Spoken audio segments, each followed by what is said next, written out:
On the 94th episode of the HatTrick Sports Podcast, we are going to be talking about the Masters, the ending of the NBA season. We have some MLB in-season news and some NFL off-season news. And then we are going to end it off with some Hall of Fame. Yay or nay? Roll it!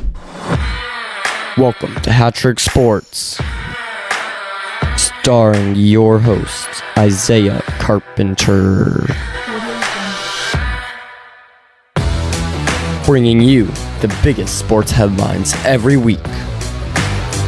This is the HatTrick Sports Podcast. Let's first talk about March Madness. Ended early last week. It's been, I don't know, by the time you guys are seeing this, probably week and a half since March Madness ended. But I said a few weeks ago that whoever won the March Madness tournament, I would be rooting for in college basketball all of next season and beyond. And it was Houston and Florida. It came down to Houston, Florida. And guess what? Florida ended up winning. Houston, I don't know how they blow that lead. They were supposed to have the best defense in the entire tournament, and that obviously did not happen. But again, like I said a few weeks ago, I said I didn't care if it was a Cinderella. I didn't care if it was a one seed. I did not care. And now I will root for Florida in college basketball and only in college basketball from here on out. So, it's a big honor. I know Florida's probably ecstatic about hearing this, but I'm going to start reading, studying, watching highlights, every single thing about Florida to get ready for next season, where we will once again win another March Madness tournament. So, again, I know it's a little bit old, but, yeah, had to make sure to address that before all the commenters came at me, because I did say that a few weeks ago. But the Masters, we are on the last day of Masters. It is on that TV. I know on TikTok, you guys probably can't see that, and post edit and stuff like that, but we have the Masters on. Rory McIlroy is up by 2 strokes against Bryson DeChambeau at the time of this recording. By the time this comes out, the Masters will probably already be done with, if we're being completely honest, but it looks like McIlroy is going to win. I think their tee time's at 2:30, if I'm not mistaken, so we still got a few more hours before that happens. But, yeah, they have already started. It looks like Brian Campbell is already at -2 for the day, and I think he's doing the best in the day so far. Again, it just got started about an hour or two ago. So it looks like some guys are at -2, but again, none of them that are even have a chance at winning. Total right now, McIlroy is 12 strokes and DeChambeau is at -10 strokes. Again, McIlroy just needs to have a good day and a good round, and he'll be fine. I don't think DeChambeau's going to catch up unless McIlroy gets into a few bogeys or something like that has to go wrong for him. But the infamous Masters menu that's supposed to be super cheap, super good stuff. It's known for not having to go on with inflation and stuff. So I've been seeing this thing out there. I'll take a look at it. And so we are going to have $10 to spend on the Masters menu. So $10 to eat at the Masters. Straight up, we're getting a $2 bottle of water. It's hot out. You're outside all day. You got to get the $2 bottle of water. Another non-negotiable for me that I really want to try is the Georgia peach ice cream sandwich. So that's going to run you another $3. We're already halfway through with the water and ice cream. And then for the main course of the meal, you're going to have to go with the pork barbecue sandwich for $3, the same as the ice cream. So now you're $8 deep. What else we got over here? So we got ourselves a drink. We got ourselves the ice cream. We got ourselves the barbecue sandwich. What else do we want? The staple seems to be the egg salad and the pimento cheese sandwich, but it just doesn't look that good. I'm being completely honest. Just to me, it doesn't look that good. Not going to get any alcohol or anything, but what do I want to spend the last $2 on? And that is going to be... I didn't do this ahead of time. Probably should have looked at this ahead of time. You know what? This is what I'm going to do. I'm going to find $1 on the ground. So we are now going up to $11. Found $1 on the ground. And we are going to get ourselves a breakfast chicken biscuit for $3. And that is what I would get with $10 plus picking up $1 from the ground. at the Masters. So comes out to the water, ice cream sandwich, and the barbecue pork sandwich, and the chicken biscuit. So again, if you could get all that for $10 at the Masters, I mean, I understand that the lottery's expensive and the tickets are expensive, and you got to be really lucky and win the lottery to go to the tournament and whatever. But that, I mean, you just can't beat those prices. I mean, beer did go up this year. I want to say that it's like $6 for a beer now, which compared to $35 beers that they're selling at Dodger Stadium, you cannot be complaining. But yes, domestic beer is $6. Which, again, isn't bad for a sporting event. But for the Masters, I mean, we're getting a little pricey there. I mean, you could get 2 barbecue pork sandwiches for the same as a beer. That just seems a little bit like, hey, Masters, just stick to $2 beers or whatever. What else we got going on in the Masters? So when you win the Masters, you get a whole bunch of stuff, including a $4.2 million and a green jacket that is exclusive just for the winners of the Masters. You get your Masters Trophy replica. You get the replica of the Masters Trophy, a lifetime tickets to the Masters, and then you get to choose the Champions Dinner for the following year, and then you get a spot in the Champions locker room where all the champions, they all have a locker in that locker room. So again, you're fighting for $4.2 million, and again, I think McIlroy will end up winning that, and we will find out just here in a few hours. Got to wrap this up before the relevant rounds start.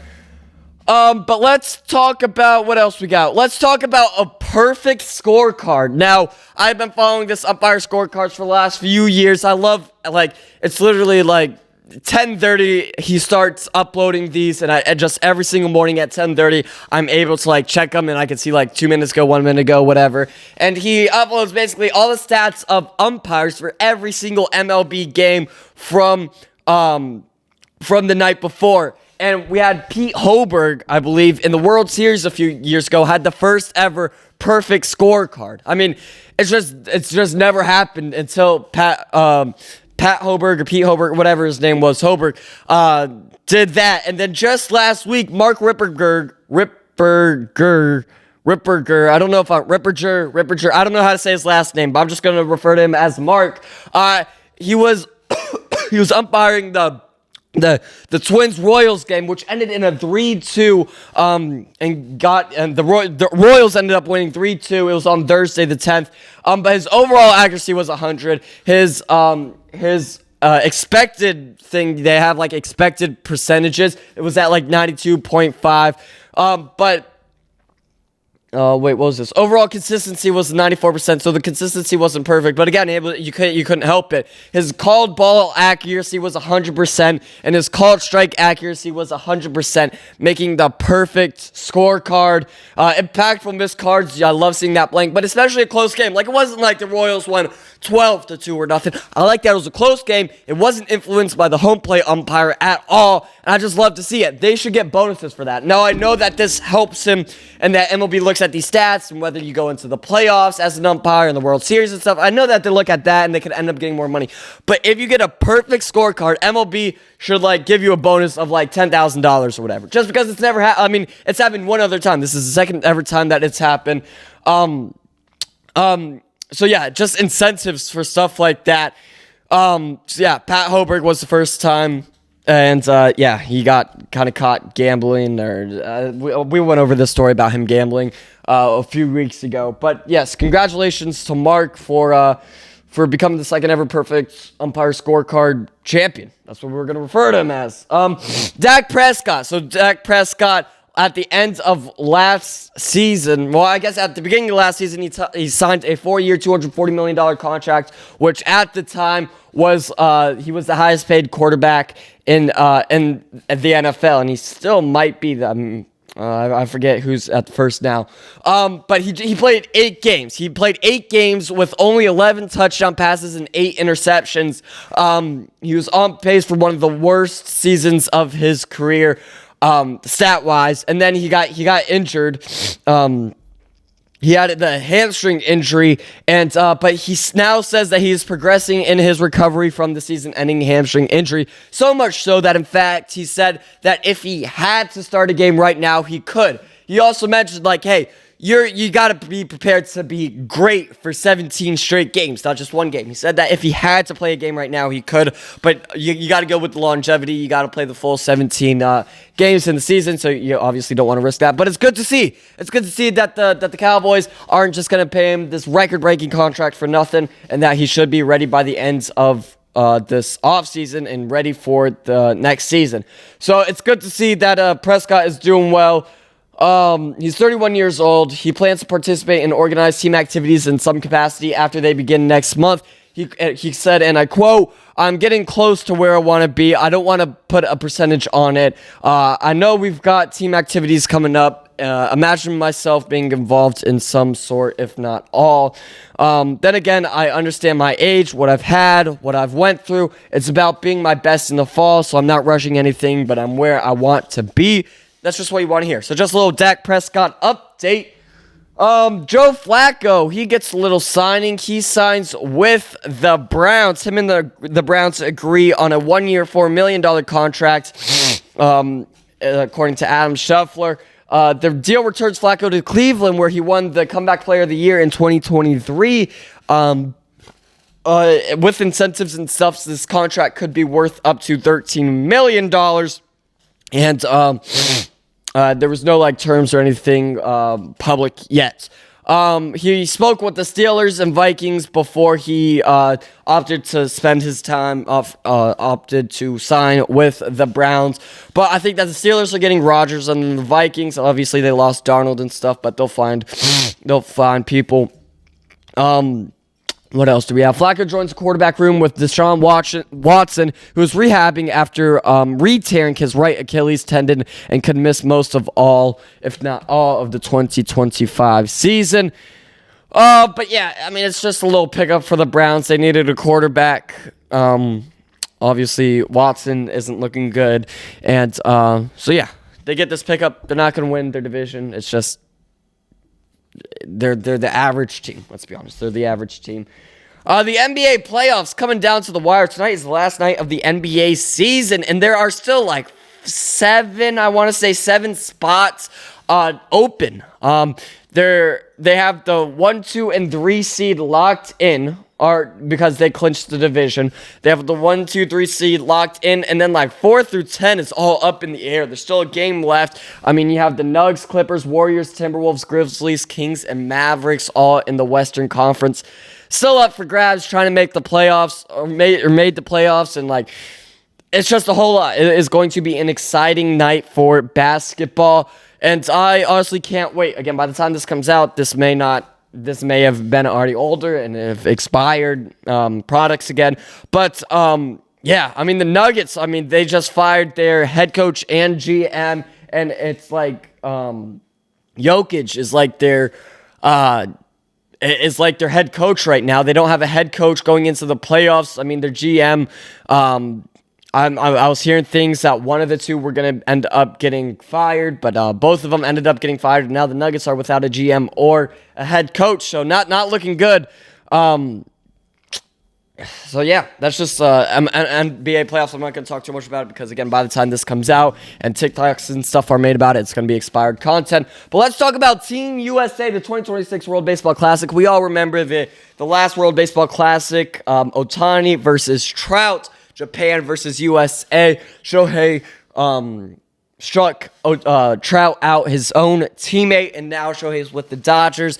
The World Baseball Classic, I'm going to go out on a limb and say that as a baseball fan, the World Baseball Classic is better than the World Cup. That's just me personally. I know not everybody agrees because not everybody watches baseball, but the World Baseball Classic is just you have the best sport, and then you put it in a tournament like the World Cup.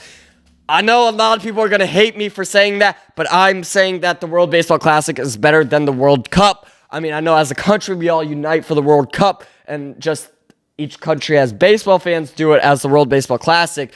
But just the last World Baseball Classic was just unbelievable. But this year they announced their coaching staff, and Mark DeRosa is going to manage the U.S. in the World Baseball Classic once again. He did a great job last time. Again, it came down to the very last pitch. If Trout hit that home run, then the U.S. would have won, and if Ohtani struck out Trout, then Japan would have won, and that is what happened. But former Major Leaguer Mark DeRosa will manage the United States for the second straight World Baseball Classic. DeRosa led the U.S. to a championship game in 2023 tournament, where again Japan won 3-2.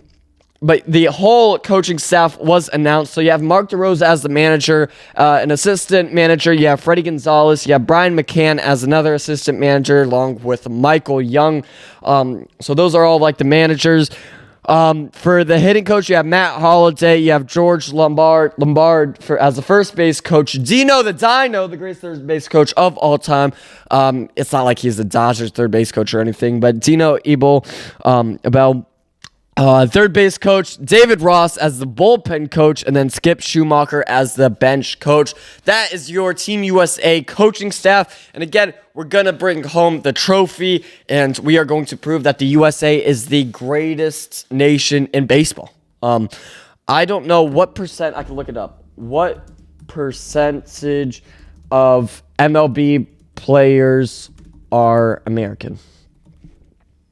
Approximately 72.5% of Major League Baseball players who pitched, that's just pitching.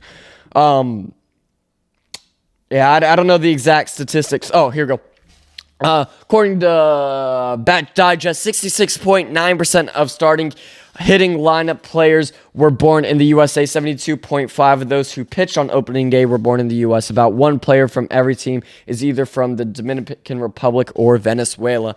So that's just like, I know that there's also KBO and stuff like that, and there are guys that play for Italy and Canada and stuff that are born in the U.S. and are American, but I think that the U.S. has the greatest baseball players of all, maybe not the greatest, but has the most and best baseball players of all time.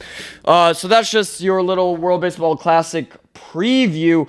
Let's move on to the top 5 players with most walk-off home runs in MLB history. So we have like a 6-way 1, 2, 3, 4, 5, 6. 6-way tie for second place. You have Baby Ruth at 12, along with Frank Robinson, Albert Pujols, Mickey Mantle, and Jimmy Fox. They were all tied for second place. And then the number one player with the most walk-off home runs in MLB history is the one, the only. He's a Hall of Famer, 8-time All-Star, Dodgers legend. That was obviously sarcasm. Jim Thome. I was looking at his stats, and again, I thought he was a lot better than he actually was. He played from 91 all the way to 2012. He played for 22 seasons. The closest he got to MVP was in 4th place in 2003 when he was with the Phillies. His career wins above replacement, 73.1 wins above replacement. That is more than the entire White Sox team will have this season, and Rockies and maybe Rays and all of those teams. But he played for a whole bunch of teams. Obviously, he played for the Indians for the majority of his career. He played for the Indians and then the Phillies. He played a little bit for the White Sox. Then he played for the Dodgers for like 7 games or something. It wasn't. Let me look up. He played for the Dodgers for 17 games. Yeah, I knew. Or no, that's 17 at bats. How many games? 17 games. Is that real? 17 games and 17 at-bats. But yeah, he wasn't any good for the Dodgers. And then he went to the Twins and then ended his career off with the Orioles in Baltimore. So, I mean, yeah, it's definitely a Hall of Fame career. Just has 13 walk-off home runs. That's it. The Nugs, I kind of already touched on this, but the Nugs, why the Nuggets fired their coach and GM just days before the postseason, the playoffs, and days before the regular season ends. Mike Malone, who has been with the Nuggets for 10 years, he played the tough guy. I'm just going to kind of read over this. Yeah, he basically got fired. He got fired. They were in a 4-game losing streak, and him and the head coach, they both just got fired pretty much out of nowhere. Again, like I said, there were rumors going about it that one of them were going to be fired, but not both of them, especially before. I mean, this is an important time for the Nuggets. They still haven't clinched a seed yet. They're going to make the playoffs, but they just haven't clinched anything yet with 1 game left to go in the season. it's just, I don't know why you do that. I don't know why you do that. There's got to be something that we don't know. There's just no reason to do that. But like I said, Jokic is kind of like the acting head coach right now, because they're kind of managing themselves, and it's unfortunate, but you know what? You got to do what you got to do. Let's move on. More basketball news. LeBron James. Everybody's freaking out about this. LeBron James' historic streak of 21 straight years averaging 25 or more points per game has come to an end after he finished this season with 24.4 points per game. That's still a lot. I mean, the dude's 40 years old. The longevity of this guy's career is unmatched. You just cannot beat this guy in longevity of a career, and how dominant he's been. But everybody's freaking out that it's at 24.4 points per game in this season. I mean, it's just 0.6 less points per game. That's not even a full point per game, and everybody's freaking out about it. I mean, guess what? He's had 24 plus points per game for the last 22 seasons. We could say that. I don't know why everybody's freaking out about this. Yes, he's getting old, but it's 0.6 points per game. It's not that much. Everybody's acting like he's so washed now, which, don't get me wrong, he's getting older. He's not as good as he was. But, actually, this season he has been. He's been great this season. He's 40 doing this. I mean, you guys got to stop freaking out about how he's not at the 0.6 above points per game that he is. I just don't like that. I don't like that at all. All right, let's move on to Hall of Fame. Yay or nay? That was loud. All right, Hall of Fame. Yay or nay? I forgot to choose a guy, so we're going to go with Joe Flacco. Joe Flacco stats. Joe Flacco, he's been playing for 18 seasons. I think he's been playing. No, not 18 seasons. 17 seasons. This will be his 18th season. He's played for a whole bunch of teams. He started his career off with the Ravens. That's where the majority of his career went. Then he had the Broncos, Jets, Browns, and then Colts. And then again, like I said, he just signed with the Browns again. He just signed with the Browns again. He's never led the league in anything. Again, this is kind of on me. He's a one-time Super Bowl champion, Super Bowl MVP, comeback player of the year. He's played just under 200 games. He has over 45,000 yards, 61.7 career completion percentage. That's on me. You know what? This guy is obviously not a Hall of Famer. I forgot to choose a guy beforehand, so I just went on the wing and just looked up the first player I could think of. So that's on me. It is a nay. Joe Flacco is not in the HatTrick Sports Hall of Fame. So this was a little short episode. Not too much to talk about, but thank you guys for watching the 94th episode of the HatTrick Sports Podcast. You can listen wherever you listen to podcasts: Spotify, Apple Podcasts, Podbean, Google Podcasts, YouTube for all the visual. Make sure to follow us on TikTok, Instagram, YouTube, Twitter for all of our short form content, and we will see you guys next week for episode 95.